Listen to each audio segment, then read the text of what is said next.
Me desperté creyendo que este sería el día más importante de mi vida.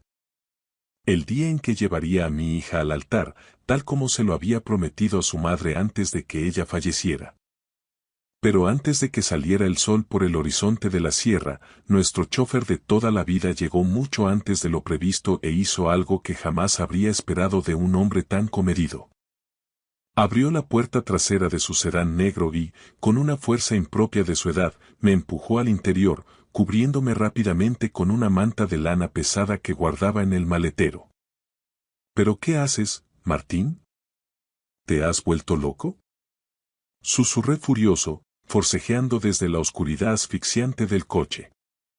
Por favor, don Fernando, se lo ruego, respondió él con una urgencia quebrada en la voz. Escóndase y no haga ruido. Hay algo que tiene que ver con sus propios ojos antes de que sea tarde. Contra todo instinto y pese a la indignación que me quemaba el pecho, me quedé callado. Lo que presencié desde aquel escondite, agazapado en el suelo del vehículo, lo cambió todo para siempre. Me había levantado a las 6:30 de la mañana, con el corazón galopando. La luz pálida del alba ya se filtraba por los grandes ventanales de mi habitación en la finca, la misma que compartí con Elena durante 30 años de felicidad ininterrumpida. Ella se había ido hacía 5 inviernos, y todavía muchas mañanas, por pura e instintiva costumbre, estiraba la mano sobre las sábanas de hilo buscando el calor de su lado de la cama. Es el gran día, cariño. Nuestra pequeña se nos casa, susurré a la habitación vacía, sintiendo un nudo en la garganta. Me quedé mirando en el vestidor el traje azul marino de 3 piezas, de corte impecable, que había elegido en una sastrería de la calle Serrano hacía 3 meses. Dicen que los vestidos de las madres de la novia son los que acaparan todas las miradas, pero nadie te cuenta el calvario silencioso que sufre un padre eligiendo el atuendo perfecto para entregar a su única hija en la iglesia. Elena, con su gusto exquisito, habría sabido exactamente qué corbata combinar. A mis 62 años, mis manos temblaban ligeramente mientras me abotonaba la camisa de puño doble, y no era un temblor de vejez. Era un peso opresivo en el esternón que no me dejaba respirar con normalidad desde que abrí los ojos. La finca estaba sumida en un silencio sepulcral, demasiado inquietante para ser una mañana de boda. Lucía se había quedado en un hotel de 5 estrellas en el centro de Madrid, cerca de la Puerta de Alcalá, con sus damas de honor respetando esa vieja tradición de que el novio no debe ver a la prometida antes de encontrarse frente al altar. Bajé a la cocina y me preparé un café solo, corto, cargado y muy amargo, tal como me acostumbré a tomarlo durante décadas de tensas reuniones de negocios en los despachos de la Castellana. Todo parecía estar bajo control. La carpa blanca inmaculada ya estaba instalada en el jardín para el convite posterior, los centros de flores frescas, el catering. Todo estaba en su sitio, menos mi paz interior. Miré una foto en mi móvil de hacía apenas 2 meses. Lucía y Mateo sonriendo durante su fiesta de compromiso en el club de campo. Ella irradiaba una luz y una alegría que no veía en sus ojos desde la muerte de su madre. Mi niña era feliz de nuevo, o eso quería creer yo. ¿No era eso lo único que importaba? ¿Lo que Elena me suplicó en aquella habitación de hospital? Cuida de nuestra pequeña, Fernando. No dejes que nada le haga daño. Prométemelo. El sonido crujiente de neumáticos rodando sobre la grava del camino de entrada me sacó de mis amargos pensamientos. Miré el reloj de pared. Las 6:55. Martín no debía llegar hasta las 8:30 para llevarme con calma hacia la Catedral de la Almudena. Salí a la puerta principal y vi el coche negro de Martín Ferrer frenando de forma brusca, levantando una pequeña nube de polvo.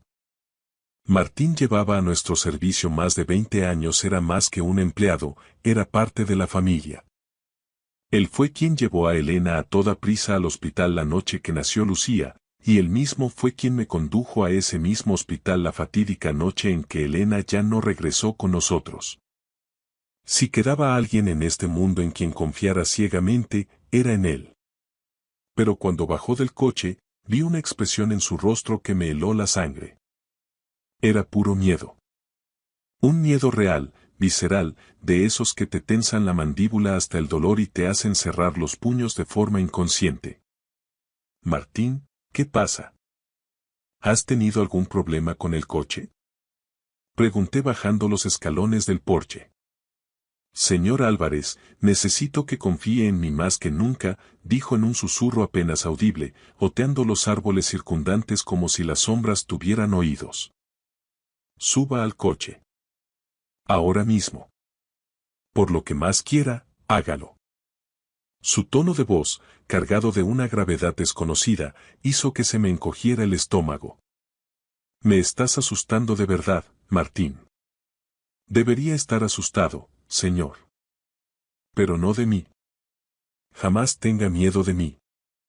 Abrió la puerta trasera con un gesto decidido. Lucía está a punto de cometer el error más devastador de toda su vida y usted es el único hombre sobre la tierra que puede evitarlo. Suba, no nos queda ni un segundo que perder. Me subí al asiento trasero, confundido y alarmado. El interior del coche mantenía ese aroma familiar ambientador de lavanda que Martín siempre utilizaba. Todo parecía estar en orden, salvo por la surrealista situación de encontrarme tumbado bajo una manta en el suelo del vehículo, con mi mejor traje de gala puesto, mientras Martín arrancaba el motor con violencia. ¿A dónde me llevas exactamente? Pregunté desde la penumbra del suelo. A que vea con sus propios ojos la verdadera cara de Mateo Palmer, respondió Martín con una frialdad que me aterró. Y luego, si Dios quiere, me ayudará a salvar a su hija de un destino terrible. El mundo se volvió una mancha oscura y asfixiante bajo esa manta de lana, pero mis sentidos, especialmente el oído, se agudizaron de manera casi animal. Apenas 10 minutos después, tras un trayecto que se me antojó eterno, el coche se detuvo suavemente. Escuché el eco metálico del cierre centralizado y el clic seco de la puerta del copiloto al abrirse. Alguien subió al vehículo y, al instante, una bofetada de colonia cara y penetrante inundó el habitáculo. No era el aftershave discreto de Martín, era un aroma más fuerte, más joven y agresivo, de esos que buscan marcar territorio. Buenos días, Martín, dijo una voz suave, aterciopelada y cargada de una seguridad insultante. Mateo Palmer. Mi futuro yerno. Buenos días, Sr. Palmer, respondió Martín, manteniendo una neutralidad profesional tan perfecta que me resultó aterradora. Un día precioso para una boda, ¿verdad? Continuó Mateo. Escuché el crujido sutil del tejido de su smoking al acomodarse en el asiento de cuero. Todavía no puedo creer que esto esté pasando realmente. Es un gran día, sin duda alguna.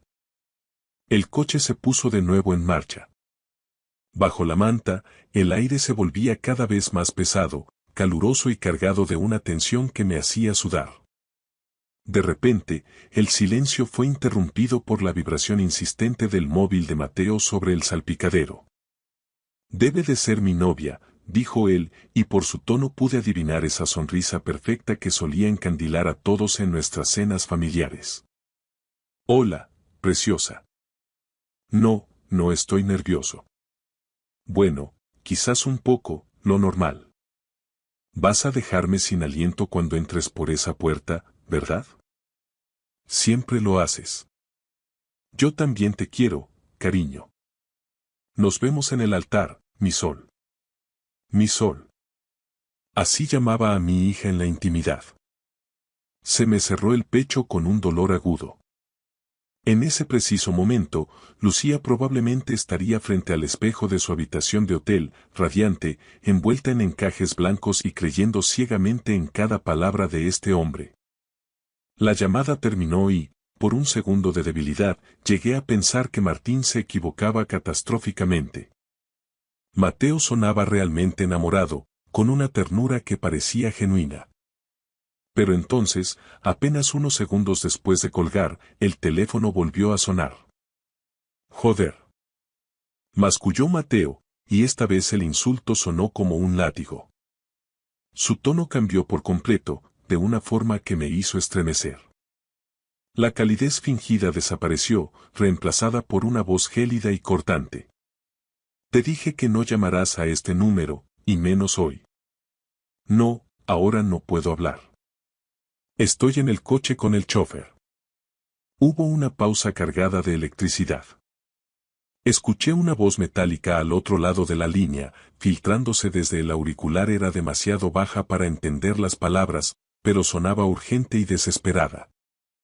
Dije que nos encargaríamos de todo.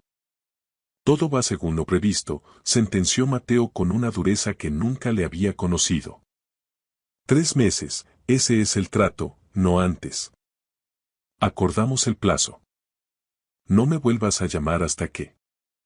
Se detuvo un instante y terminó en un susurro áspero que me revolvió las entrañas, hasta que esté hecho. Colgó con una violencia que casi pude sentir. El silencio que siguió fue asfixiante, solo roto por el rumor del motor. ¿Todo bien, Sr. Palmer? Preguntó Martín con una calma gélida, casi inquisitiva. Sí, sí.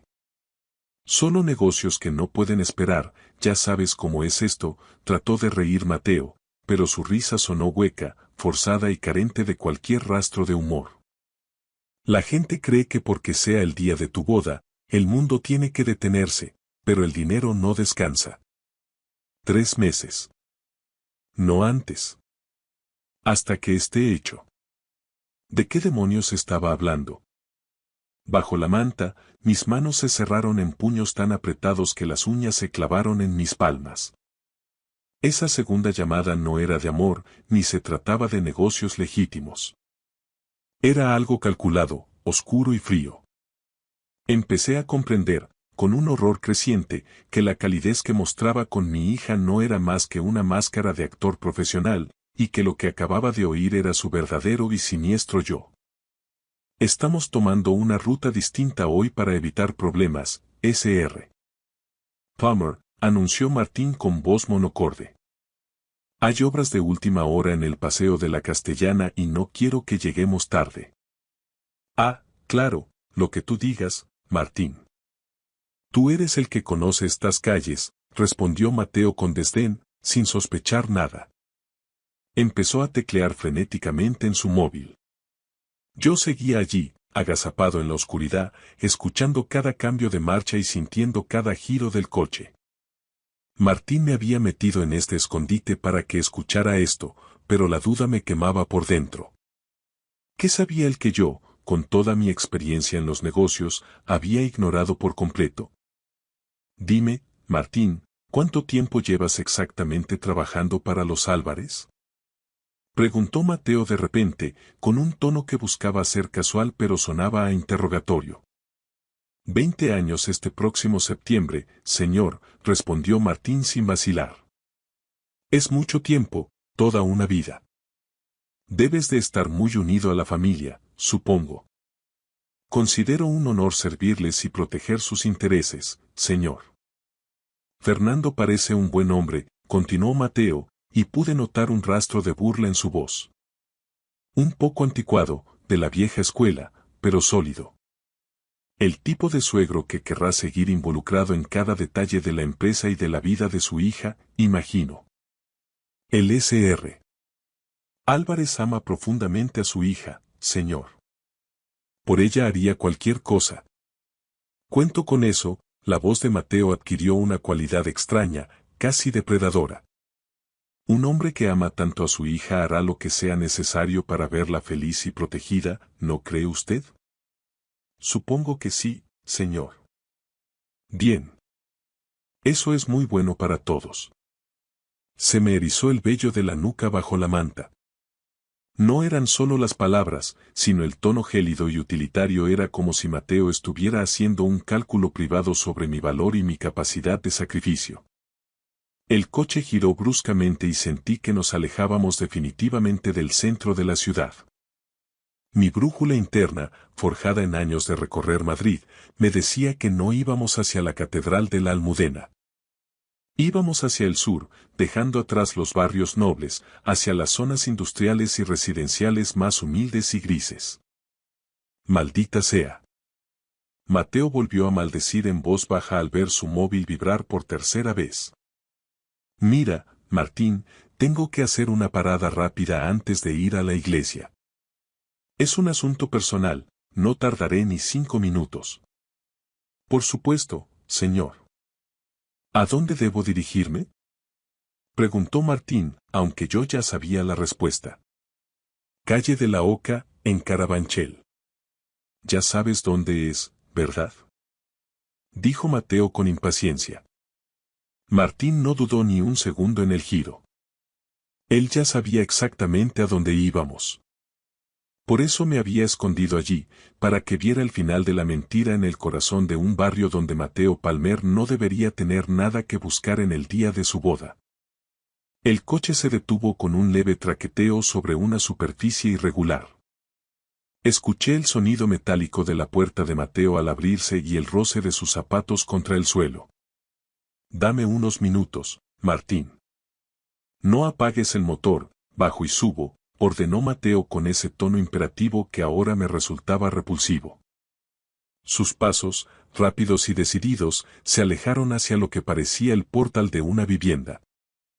En cuanto el silencio se hizo en el habitáculo, Martín abrió la puerta trasera desde fuera y se asomó con cautela, retirando la manta que me cubría. Señor Álvarez, tiene que ver esto con sus propios ojos. Pero por lo que más quiera, quédese agachado. Mire hacia aquella entrada lateral, la del edificio de ladrillo, susurró Martín, señalando con la mirada. Me asomé con dificultad por el hueco entre los asientos delanteros. Estábamos aparcados frente a un edificio de ladrillo visto, una construcción de los años 70, antigua pero dignamente cuidada, en una calle estrecha y algo sombría de Carabanchel. Era un barrio obrero, un mundo de gente madrugadora y manos curtidas que Mateo Palmer jamás nos había mencionado. Él nos había contado una historia perfecta de orfandad y superación.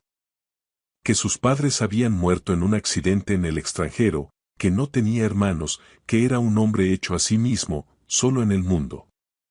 Vi a Mateo subir los escalones de piedra con una familiaridad pasmosa. Sacó un manojo de llaves, abrió el portal y entró sin llamar, como quien entra en su propio hogar después de una larga jornada. Mi corazón latía desbocado, golpeando mis costillas con una fuerza que me mareaba. Minutos después, la puerta lateral que daba a un pequeño patio interior se abrió. De ella salió una mujer de unos 30 años, llevaba el pelo recogido en una coleta desordenada y vestía unos vaqueros desgastados y una camiseta de algodón que había visto mejores tiempos. Su rostro reflejaba un agotamiento profundo, con esas ojeras violáceas propias de quien no duerme por la angustia de las facturas sin pagar o las noches en vela. Se cruzó de brazos en un gesto defensivo, casi hostil. Mateo, por favor, no puede seguir apareciendo así. No puede seguir haciéndonos esto, dijo ella con una voz tensa, quebrada por la fatiga. No alcancé a escuchar la respuesta de él, pero vi la cara de ella transformarse. Era una mezcla insoportable de frustración, rencor y un miedo latente. Y entonces, ocurrió lo que terminó de romperme el alma. Una voz infantil, cristalina y alegre, resonó desde el interior de la casa. Papá. Papi, has venido. Una niña de unos 4 años salió corriendo por la puerta, ajena a la tragedia que se mascaba en el ambiente. Tenía unos rizos rubios idénticos a los de Mateo y apretaba contra su pecho un conejo de peluche despeluchado. Mateo salió tras ella, su rostro se iluminó de una forma que nunca había visto en nuestras cenas de gala, y la levantó en vilo. La pequeña le rodeó el cuello con los brazos y él la besó en la cabeza con una ternura infinita, una devoción que me pareció la mayor de las traiciones. Hola, mi cielo, murmuró él, pegando su mejilla a la de la niña. Hoy no puedo quedarme a jugar, lo siento mucho. Pero dijiste que jugaríamos a la merienda con el Sr. Orejas, protestó la niña con un puchero que me recordó dolorosamente a Lucía cuando era pequeña. Lo sé, bebé, de verdad que lo siento. Papi tiene que ir a trabajar en algo muy importante hoy, pero volveré pronto con una sorpresa para ti. Te lo prometo. Mentiroso. El grito resonó en las paredes de mi cráneo. No iba a trabajar. Iba a la catedral de la Almudena a jurar amor eterno ante Dios a mi hija, mientras esta niña y esta mujer lo esperaban en un rincón olvidado de Madrid. La mujer, Marta, se acercó a él con paso pesado. Mateo, tenemos que hablar de lo que me dijiste ayer. De los plazos. Ahora no, Marta, la voz de él se volvió cortante, recuperando esa frialdad gélida que le había oído en el coche. Bajó a la niña con brusquedad. Mía, ve adentro a terminar el desayuno con los dibujos. Mamá y yo necesitamos hablar un minuto a solas. La pequeña entró obediente. Marta se enfrentó a él, clavándole los ojos. No puedes seguir mintiéndole así. Pregunta por ti cada hora del día. No entiende por qué te vas tanto tiempo, ni por qué tienes que esconderte. Lo tengo todo bajo control, joder, respondió Mateo entre dientes, mirando hacia la calle con nerviosismo. Confía en el plan. ¿Controlado? Te casas hoy mismo con esa mujer. Con la rica. ¿Cómo puedes llamar a eso controlar? Preguntó ella con una mezcla de asco y desesperación. Me quedé sin aliento, sintiendo que el oxígeno desaparecía del coche. Ella lo sabía. No era una víctima engañada, era una cómplice desesperada o una rehén de las circunstancias. Te expliqué el plan punto por punto, siseó Mateo, agarrándola por el brazo. 1 año. Solo necesito aguantar 1 año. Con el dinero de los Álvarez pago mis deudas con Greco y seremos libres de una vez. Mía tendrá el tratamiento médico privado que necesita en Suiza. Empezaremos de cero lejos de aquí, donde nadie nos conozca. ¿Y ella? Susurró Marta con un hilo de voz. ¿Y Lucía? Le vas a destrozar la vida, Mateo. Es una persona, no un cajero automático. Se recuperará. Los ricos siempre encuentran la forma de lamerse las heridas con billetes, sentenció él con un cinismo que me dio náuseas. Quise salir del coche en ese instante, agarrarlo por las solapas del smoking y exigirle que me mirara a los ojos mientras le hundía la vida. Pero la mano firme de Martín se posó sobre mi hombro, sujetándome con fuerza. Espere, don Fernando, susurró Martín con los ojos fijos en la escena. Aún no lo ha visto todo. Hay algo más, algo que conecta a este Greco con su propia empresa. Mateo se acercó a Marta y le habló en un tono que pretendía ser tierno, pero que a mis oídos sonaba a veneno puro. Hago este sacrificio por nosotros. Por el futuro de Mía. Si no lo hago, Greco nos matará a los 3. Confía en mí por última vez. Dejé de confiar en ti el día que compraste ese anillo con el dinero que nos quedaba para el alquiler, respondió ella dándole la espalda.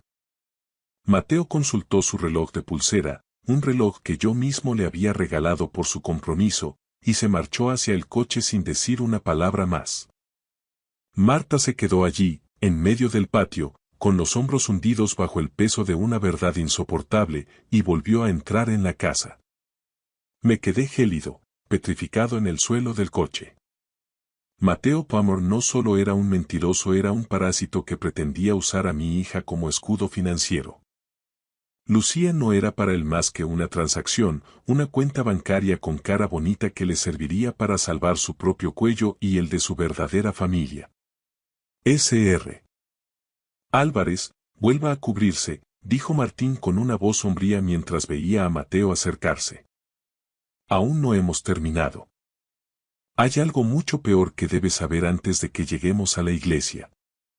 Me acomodé de nuevo en el suelo del coche, con las extremidades rígidas y el pulso vibrando en mis sienes como un tambor de guerra. Martín, aprovechando que Mateo se había alejado unos metros para hacer una última y tensa llamada frente al portal, se giró hacia atrás y me tendió su teléfono móvil. Hay algo mucho más grave que una doble vida, señor Álvarez, dijo con una voz que denotaba una fatiga moral absoluta. Mire esto. No es solo dinero. Es su vida. En la pantalla brillaba la captura de un correo electrónico enviado desde una cuenta encriptada. El asunto era aséptico, casi empresarial.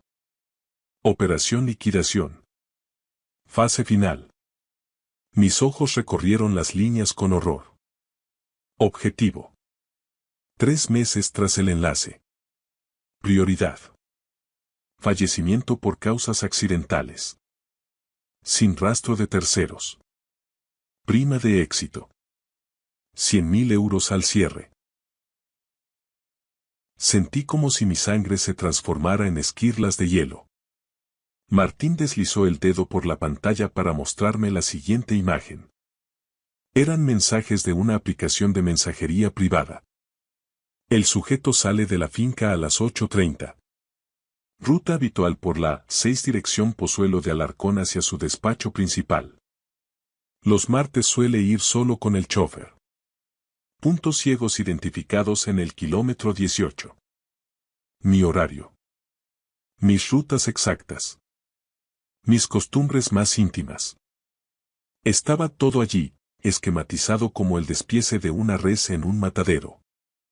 Sí, don Fernando, continuó Martín con una gravedad que me oprimió el pecho. Mateo Palmer no solo busca el patrimonio de los Álvarez. Ha contratado a profesionales para eliminarle a usted. El plan es sencillo. Esperar 3 meses tras la boda, el tiempo justo para que el régimen de gananciales o las disposiciones testamentarias que él ya ha manipulado surtan efecto. Una vez sea legalmente el marido de Lucía y posea plenos poderes en el Consejo de Administración, usted deja de ser necesario. Usted es el último obstáculo. Todo encajó con una precisión macabra. El compromiso apresurado bajo la excusa de no perder más tiempo en la vida, la insistencia en una boda por todo lo alto en la Almudena para blindar su imagen pública. El plan de 1 año que le había mencionado a Marta en Carabanchel. Pensaba vaciar nuestras cuentas, saldar sus deudas de juego o de negocios turbios con ese tal Greco y desaparecer hacia un paraíso fiscal, dejándome a mí en una tumba y a mi hija Lucía sumida en la viudez, el deshonor y la ruina absoluta. ¿Cómo demonios has conseguido acceso a esto, Martín? Pregunté, y mi propia voz me sonó extraña, como si perteneciera a un anciano moribundo. Llevo sospechando de ese tipo desde el primer día que pisó la finca, señor. Su esposa, doña Elena, me pidió antes de morir que cuidara de ustedes, y eso incluye investigar a las hienas que se acercan demasiado cuando huelen el dinero. No podía decirle nada sin pruebas irrefutables. Lucía está cegada por lo que cree que es amor y me habría despedido al instante. Pero a que es su terminal secundaria hace una semana. Ahora las pruebas son fuego en nuestras manos. Miré por la ventanilla, viendo pasar los edificios grises de Carabanchel mientras regresábamos hacia el centro. Tenía ganas de vomitar, de gritar hasta desgarrarme la garganta. Mi pequeña, mi única hija, estaba en ese hotel de la Puerta de Alcalá, ajustándose el velo de encaje frente al espejo, soñando con un futuro que no era más que una sentencia de muerte para su padre y una estafa magistral para ella. Ella no me creerá si se lo digo yo ahora, dije, más para mí mismo que para Martín. Me verá como un padre controlador, como el hombre que nunca superó la pérdida de su madre y que ahora quiere arruinar su felicidad por puro egoísmo. Me odiará para siempre si detengo la boda sin un escándalo que no deje lugar a dudas. Lo sé, señor. Por eso no puede ser una conversación privada, asintió Martín, mirándome por el espejo retrovisor con determinación. Debe verlo ella misma. Debe caerse la venda frente a todo Madrid. En la casa de Dios, donde él pretende sellar su mentira. En ese momento, el plan se cristalizó en mi mente. Sería algo brutal, público y devastador. Un trauma que la perseguiría años, pero que le salvaría la vida. Saqué mi propio teléfono con manos firmes. Llama a mi abogado de confianza. Dile a Douglas que le quiero en la Puerta de la Almudena en 20 minutos con su equipo legal y los documentos de revocación de poderes. Y llama a la comisaría de la calle Leganitos. Quiero agentes de paisano distribuidos entre los bancos de la iglesia. Esto no es solo un fraude, es una tentativa de homicidio. Hice una pausa, tragando saliva antes de dar la orden más dolorosa. Y Martín. Haz lo que tengas que hacer, pero trae a esa mujer, a Marta, y a la niña. Que las recoja otro coche de la empresa. Quiero que estén allí cuando Mateo suba al altar. Eran las 9:20 de la mañana. Faltaban 40 minutos para que empezara la ceremonia. 40 minutos para que el mundo perfecto que mi hija había construido se hiciera pedazos de cristal ante sus ojos. Recordé las últimas palabras de Elena en la cama del hospital. Protégela, Fernando, incluso cuando ella no lo entienda. Especialmente entonces. A veces, amar de verdad significa tener la sangre fría de romperle el corazón a tu hijo para evitar que se lo arranquen del pecho. La atmósfera en el interior de la Catedral de la Almudena era un despliegue de opulencia y elegancia contenida. 200 invitados de la alta sociedad madrileña llenaban los bancos de madera tallada. El aroma a incienso se mezclaba con el de miles de flores blancas que adornaban las columnas, y el órgano soplaba notas de una solemnidad que hacía vibrar el suelo. Caminé por el pasillo central con Lucía del brazo. Ella temblaba de una emoción pura, apretando mi mano con fuerza, buscando en mí el pilar que siempre había sido. Se veía absolutamente hermosa. Su vestido de encaje y seda era un tributo viviente al que llevó su madre hace 30 años. ¿Estás bien, papá? Te noto muy pálido, susurró ella bajo el velo, con una chispa de preocupación en sus ojos brillantes. Te quiero más que a nada en este mundo, Lucía. Recuerda siempre eso. Fue lo único que pude articular, con el corazón apretado por la culpa de lo que estaba a punto de hacer. Llegamos al altar. Mateo nos esperaba allí, impecable en su chaqué hecho a medida, luciendo esa sonrisa ensayada de yerno perfecto que ahora me provocaba náuseas físicas. Con una parsimonia estudiada, me entregó a mi hija y se colocó a su lado, dándole la mano. El sacerdote comenzó la lectura de los ritos iniciales. Llegó el momento fatídico. El silencio se apoderó de la inmensa nave de la catedral, roto solo por el eco lejano del tráfico de la calle Bailén. Si alguien tiene alguna razón por la que este matrimonio no deba celebrarse, que hable ahora o calle para siempre. Me puse en pie con una lentitud deliberada. El crujido del banco de madera resonó en las bóvedas como un disparo de fusil. 200 cabezas se giraron al unísono hacia mí. El rostro de Lucía pasó de la confusión al pánico absoluto en un segundo. Yo me opongo, dije con una voz firme, una voz de mando que no tembló ni un solo milímetro. Papá. ¿Pero qué haces? Siéntate, por favor. Exclamó Lucía, con los ojos anegados en lágrimas de pura vergüenza. Mateo Palmer ya está casado, anuncié, dando un paso hacia el centro del presbiterio para que todos pudieran oírme. Tiene una esposa legal y una hija de 4 años a las que acaba de visitar esta misma mañana en un piso de Carabanchel. La catedral estalló en un murmullo eléctrico, un avispero de escándalo. Mateo dio un paso adelante, intentando mantener su máscara de indignación herida, aunque el sudor empezaba a perlar su frente. Don Fernando, por el amor de Dios, esto es una locura. Está usted confundido, los nervios de la boda, el estrés por la ausencia de Elena. Intentó decir con falsa compasión. No estoy confundido, Mateo. Te he visto con Marta y con la pequeña mía, le corté con una frialdad que lo dejó mudo. Hice una señal hacia la puerta lateral del transepto. Martín entró en ese momento, escoltando a la mujer y a la niña. La pequeña mía, al reconocer a Mateo en el altar rodeado de tanto lujo, se soltó de la mano de su madre y corrió por el pasillo central, ajena al drama. Papi. Papi, qué guapo estás. Gritó con su voz dulce y clara, que rebotó en las imágenes de los santos. El silencio que siguió fue sepulcral, un vacío de horror. La niña se abrazó a las piernas de Mateo, manchando con sus manitas de niña el pantalón de su chaqué. Él se quedó lívido, con la mirada perdida, paralizado como una estatua de sal. Marta llegó al altar y, con una dignidad que me conmovió, mostró una carpeta ante el sacerdote y los invitados. Soy Marta Palmer. Somos esposos legalmente por lo civil desde hace 5 años, dijo, mirando a Lucía con una tristeza infinita. Lo siento mucho, de verdad. No podíamos seguir con esta mentira.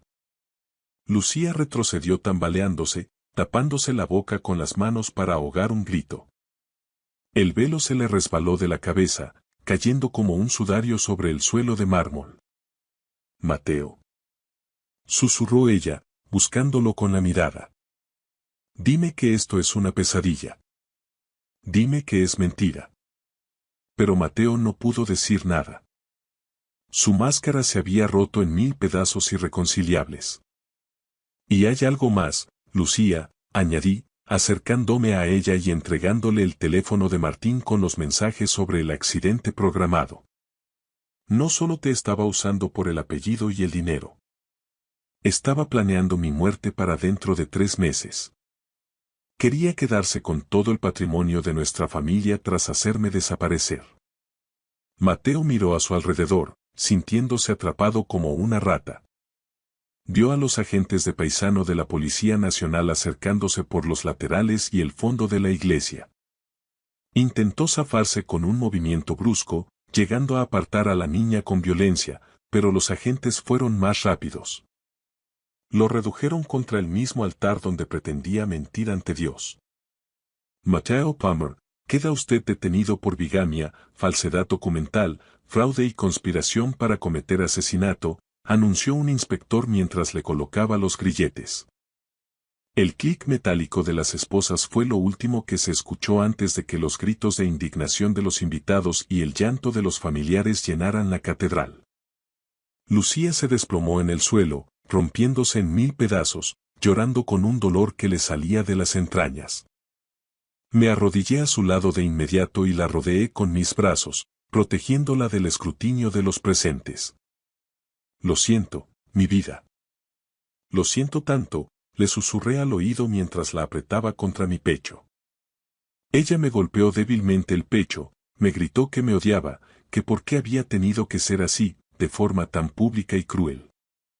Pero después de unos segundos de rabia, se aferró a la solapa de mi chaqueta y lloró hasta quedarse sin fuerzas, mientras el sueño de su boda se disolvía en la fría realidad de un templo que acababa de presenciar su salvación. Han pasado ya varios meses desde aquella mañana que comenzó entre encajes blancos en la Almudena y terminó entre esposas y sirenas de policía. El tiempo, ese juez implacable, ha ido poniendo cada pieza en su lugar. Mateo Palmer se encuentra ahora mismo en prisión preventiva, esperando el juicio tras los muros de Soto del Real. Las investigaciones policiales sacaron a la luz una realidad mucho más turbia de lo que imaginamos. Debía una cantidad ingente de dinero a organizaciones criminales que operan en la Costa del Sol, en Marbella. Su plan de casarse con Lucía era, literalmente, su único billete de ida hacia una vida segura, financiada con nuestra ruina y cimentada sobre mi cadáver.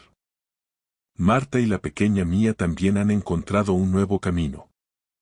No podía permitir que una mujer valiente y una niña inocente terminaran en la calle pagando por los pecados y la ambición desmedida de un hombre sin escrúpulos.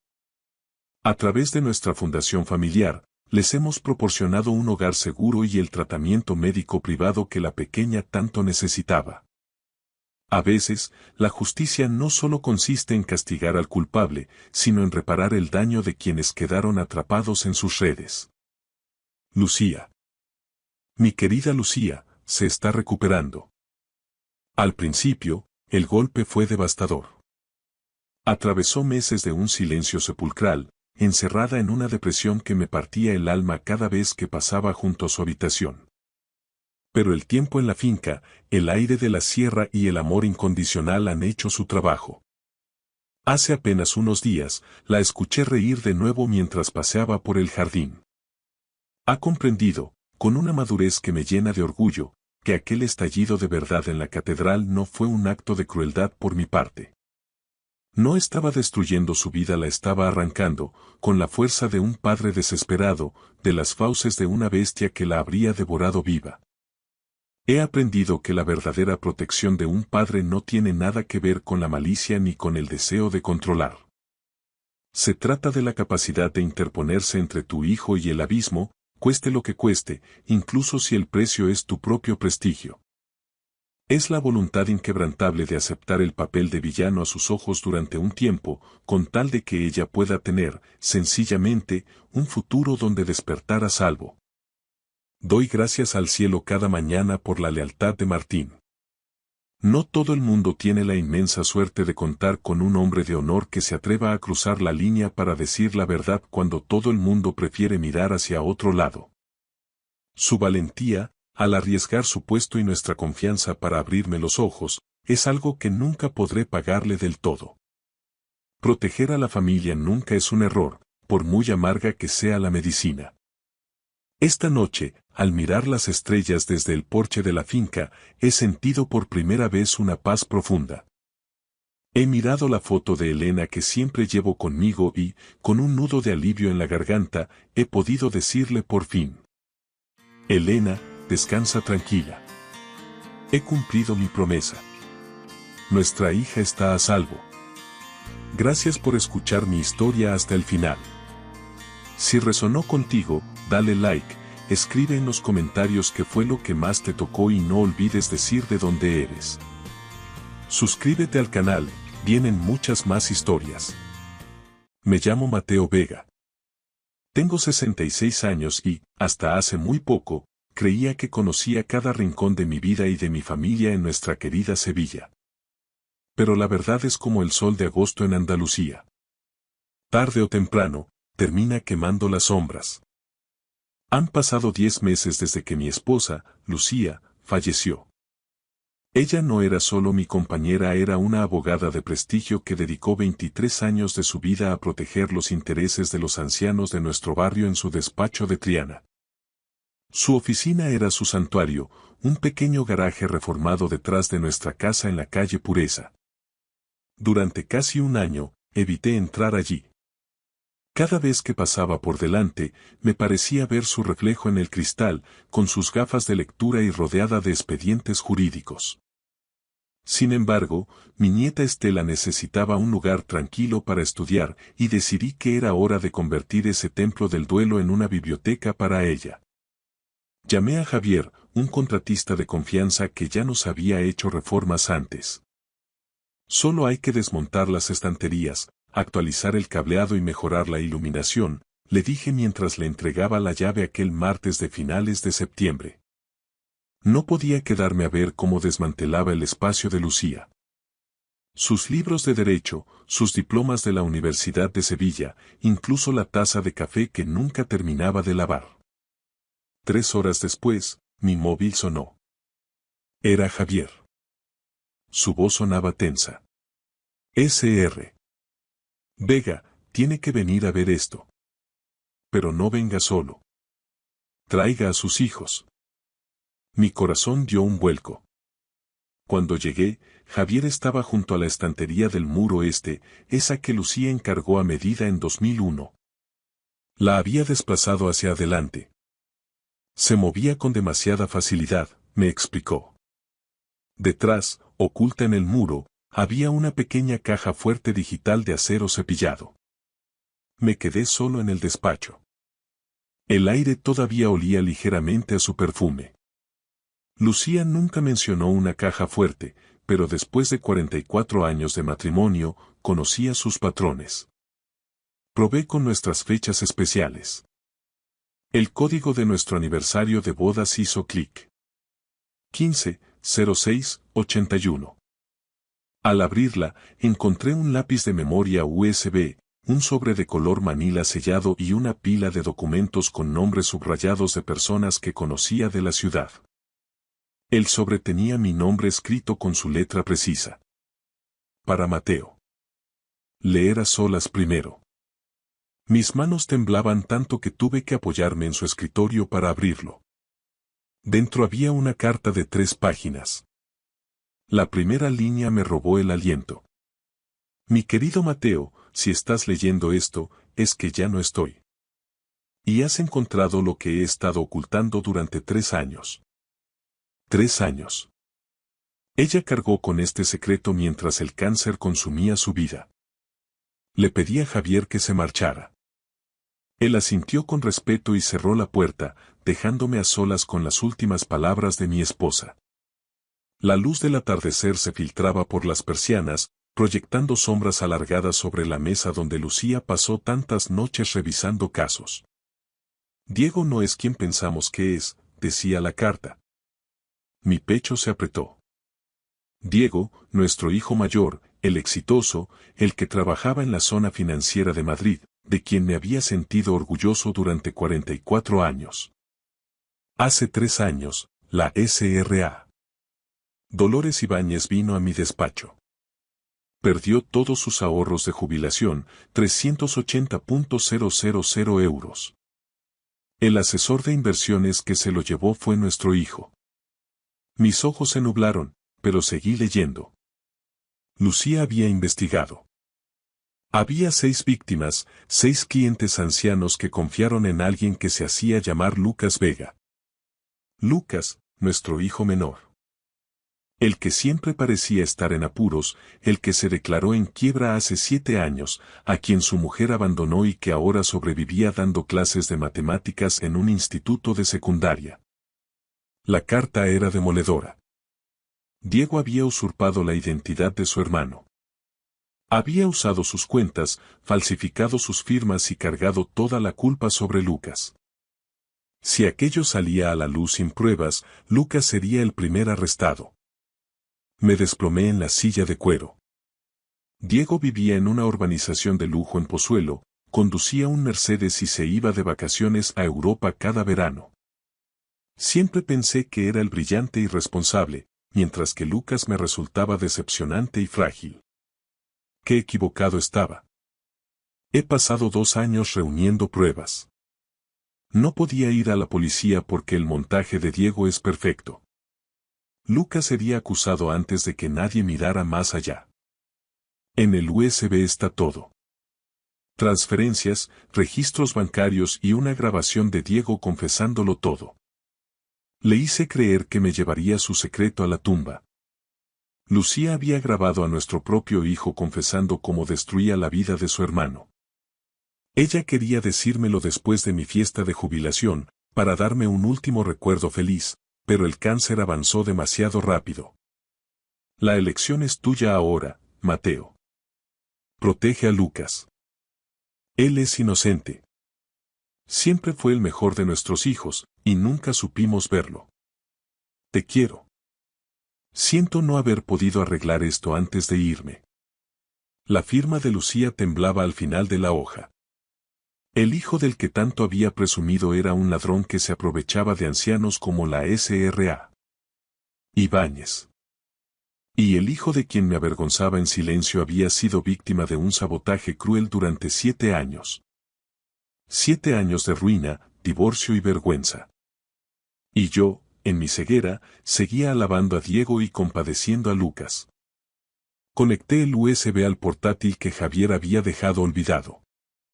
La calle Pureza se veía tranquila a través de la ventana, con los vecinos paseando a sus perros, mientras mi mundo se desmoronaba en la oscuridad de aquel despacho. El USB contenía 2 carpetas. Víctimas y grabaciones. Abrí la primera carpeta. La foto de Dolores Ibáñez apareció en pantalla. Una mujer de 83 años con una sonrisa dulce y una chaqueta de punto, la abuela de alguien que confió en nosotros. Diego le había robado 380.000 euros, los ahorros de toda una vida destinados a la educación de su nieto, usando el nombre y el DNI de Lucas. Había 5 expedientes más. 5 vidas arruinadas. Luego, hice clic en las grabaciones. La voz de Lucía llenó la sala, tranquila al principio, y luego la de Diego, suave y segura, la voz que yo tanto había admirado. Lucía mencionó a Dolores Ibáñez. Diego se puso a la defensiva. Cuando ella presionó, su tono cambió. Dijo que el nombre de Lucas estaba en todos los documentos, que Lucas sería el arrestado. Dijo que los ancianos tenían más dinero del que necesitaban, que Lucas era un débil y un fracasado, y que él, Diego, había ganado. He ganado, mamá. He ganado, decía la voz de mi hijo en la grabación con una risa fría y cruel. Escuché los sollozos de Lucía antes de que se cortara el audio. Ella pasó sus últimos meses recolectando pruebas para salvar a Lucas de la trampa que su propio hermano le había tendido. No fue el fracaso lo que hundió la vida de Lucas, fue el sabotaje. Pasé los siguientes 3 días revisando cada documento. Todo encajaba de forma devastadora. Recordé cuando Savannah dejó a Lucas hace 3 años. Él cree que soy un irresponsable financiero, papá, me dijo Lucas con voz baja. Yo le creí. Le dije a Lucía que los problemas de Lucas eran culpa suya por no saber administrar el dinero. Ahora sabía que las cuentas fraudulentas de Diego habían destruido el historial crediticio de Lucas. La quiebra no fue un error de Lucas, fue una emboscada. Consulté su informe de solvencia y casi me da un síncope. Un nivel de morosidad que le impedía alquilar un piso o pedir un crédito. Había empresas registradas a su nombre entre 2014 y 2019 de las que él no sabía nada. Mientras Diego acumulaba millones, Lucas vivía en un estudio pequeño, conducía un coche con 15 años y nunca se quejaba. Estaba luchando contra un enemigo invisible. El tercer día, fui a casa de la SRA. Dolores Ibáñez. Cuando mencioné el dinero, sus ojos se llenaron de lágrimas. Eran 380.000 euros del seguro de vida de mi marido, me dijo. Cuando le dije que los papeles estaban a nombre de Lucas, ella negó con la cabeza de inmediato. Imposible. Lucas le dio clases particulares de matemáticas gratis a mi nieto. Ese chico tiene buen corazón. Sentado en mi coche después de esa visita, comprendí 2 verdades. Lucas había sido destruido por su hermano, y yo había estado ciego durante 44 años. Llamé a una antigua colega de Lucía, Carmen Pardo. Lucía estaba investigando algo muy serio, Mateo, me confesó. Incluso durante la quimioterapia no dejó de trabajar. Necesitas a la Policía Nacional, a la Unidad de Delitos Económicos. Me puse en contacto con el inspector Sánchez. Le envié todo a través de un portal seguro. 3 horas después, me llamó. Sr. Vega, las pruebas de su esposa son sólidas, pero para una condena rápida necesitamos que el sujeto se incrimine o presentarlo ante testigos. ¿Puede organizar una reunión? Aquello significaba tenderle una trampa a mi propio hijo. Durante 2 días apenas dormí, preguntándome cómo un padre puede entregar a su hijo. Pero luego pensaba en Lucas, en su vida destrozada, en su hija Estela creciendo mientras yo miraba hacia otro lado. Pensé en Lucía muriendo mientras luchaba por la justicia. Justicia para Lucía. Protección para Lucas. Verdad para Estela. El sábado por la mañana envié un mensaje al grupo de WhatsApp familiar. He encontrado algo de vuestra madre durante la reforma. Afecta a su herencia y a la familia. Os necesito a los 2 aquí el sábado a las 14. Es importante. Lucas respondió de inmediato. Allí estaré, papá. ¿Va todo bien? Diego tardó 45 minutos. Papá, tengo una reunión en Madrid. No puede esperar. No, escribí. A las 2. Sobre vuestra madre. No faltes.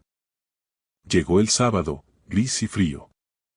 Me vestí con la camisa azul que Lucía siempre decía que resaltaba mis ojos.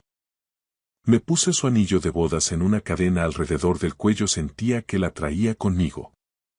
A las 13:45 oí un coche. Lucas llegó primero con Estela.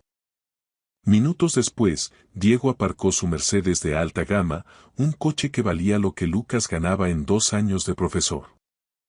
Entraron en el despacho de Lucía. Lucas se sentó en el sofá con Estela, protegiéndola. Diego se repantingó en el sillón como si fuera el dueño del lugar. Me puse tras el escritorio de Lucía, con el portátil abierto. Gracias por venir, dije con calma. Antes de morir, vuestra madre me dejó una carta. Algo que descubrió y que investigó durante 2 años mientras el cáncer la mataba. Lucas me miró confundido. Hablo de fraude, de robo y de usurpación de identidad, dije levantando la carta. Vuestra madre descubrió que 6 clientes perdieron 1,8 millones de euros a través de cuentas abiertas a nombre de Lucas. La habitación se quedó en silencio. ¿Qué? Eso es imposible, susurró Lucas. Sé que tú no fuiste, dije mirando a Diego. Pero alguien usó tu nombre, tu DNI y falsificó tus firmas para que tú cargaras con la culpa. Diego se levantó de golpe. Papá, mamá estaba muy medicada al final.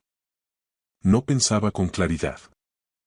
Siéntate, dije con una autoridad que me sorprendió. Vuestra madre tuvo la lucidez suficiente para grabar conversaciones. Giré el portátil y pulsé play. La voz de Lucía llenó la sala. Diego, tenemos que hablar. Dolores Ibáñez perdió 380.000 euros. La respuesta de Diego en la grabación fue cínica. Mala suerte. Volatilidad del mercado. Y luego. El nombre de Lucas está en todo. Él irá a la cárcel, no yo. Estela empezó a llorar en silencio. Lucas estaba petrificado. Mi quiebra. Susurró Lucas. Mi divorcio. Fuiste tú. Savannah me dejó porque creía que yo era un desastre. No pude pedir un préstamo cuando Estela necesitó aquella operación de urgencia. Pensé que era culpa mía. Y fuiste tú, dijo Lucas con la voz rota, mirando a su hermano. Destruiste mi vida y dejaste que yo creyera que me lo merecía. Diego se puso en pie con una sonrisa burlona. ¿Y qué vas a hacer, papá? ¿Vas a entregar a tu propio hijo? Miró con suficiencia, convencido de que yo elegiría la sangre antes que la justicia. Se equivocaba. Nunca conoció realmente a su madre, ni a mí. Sí, dije en voz baja. Lo haré. La sonrisa de Diego desapareció. He ganado yo. Gritó perdiendo los papeles. Esos viejos tenían más dinero del que necesitaban. Yo he construido una carrera millonaria mientras tú das clase por 2.000 euros al mes. Abrí la puerta del despacho. El inspector Sánchez entró seguido de 2 agentes. Diego Vega, dijo el inspector, queda usted arrestado por fraude bancario, usurpación de identidad y estafa a personas mayores. Diego se puso pálido. Papá, no puedes hacerme esto. Soy tu hijo. Dejaste de ser mi hijo cuando robaste a ancianos y destruiste a tu hermano, dije con la voz quebrada. Lucía lo sabía. Ella dedicó sus últimos 2 años a proteger a Lucas. He necesitado que ella muera para poder ver la verdad. Mientras se llevaban a Diego esposado, el silencio volvió a la sala. Estela me preguntó a dónde se llevaban a su tío. Ha hecho daño a mucha gente, cariño. Ahora tiene que enfrentarse a ello. Tu padre es inocente. Siempre lo fue. Abracé a Lucas. Se derrumbó sobre mis hombros llorando. Tu madre hizo esto, le susurré. Ella siempre supo quién eras. Yo fui el ciego. No hubo juicio. 3 semanas después del arresto de Diego, su abogado se puso en contacto con el inspector Sánchez para negociar un acuerdo. Las pruebas que Lucía había reunido eran abrumadoras, un laberinto legal del que no había salida.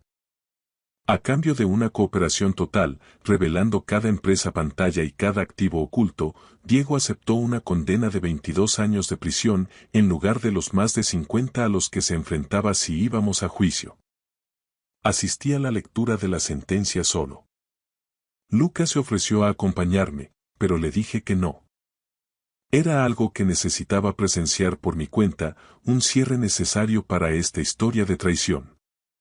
La jueza Carolina Reynoso, una veterana de la Audiencia Nacional con el cabello gris acero y una mirada forjada por décadas en el estrado, revisó el acuerdo y se dirigió directamente a mi hijo. Sr. Vega, dijo con una voz que resonó en toda la sala, usted no se limitó a robar dinero. Usted destruyó sistemáticamente la vida de su propio hermano. Usó su nombre, su identidad y su reputación como escudo. Si esto no se hubiera descubierto, él habría sido el arrestado. Usted construyó su éxito sobre la ruina de su propia sangre. Diego permanecía en silencio, con su traje a medida reemplazado por el uniforme naranja de la prisión. Esto es una traición profunda, continuó la jueza. Explotó a víctimas vulnerables y tendió una trampa a su hermano. La ley permite la misericordia, pero los hechos no. Lo sentenció a 22 años de cárcel, seguidos de 5 años de libertad vigilada, y ordenó la restitución total de los 1,8 millones de euros. Debido a la gravedad de los delitos y la falta de beneficios penitenciarios iniciales, cumpliría al menos 19 años de forma efectiva. Tenía 44 años, saldría con 63, si es que llegaba a ver ese día. Se lo llevaron sin que me mirara ni una sola vez.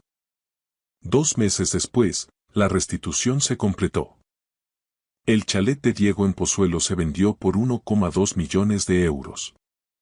Su Mercedes, su embarcación en el puerto de Santa María y sus cuentas de inversión fueron embargados y liquidados. El Estado recuperó 1,4 millones.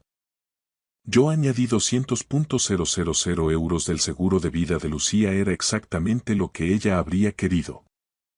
Emitimos cheques para las 6 víctimas. No fue un reembolso total, pero recibieron un promedio del 88% de lo que habían perdido.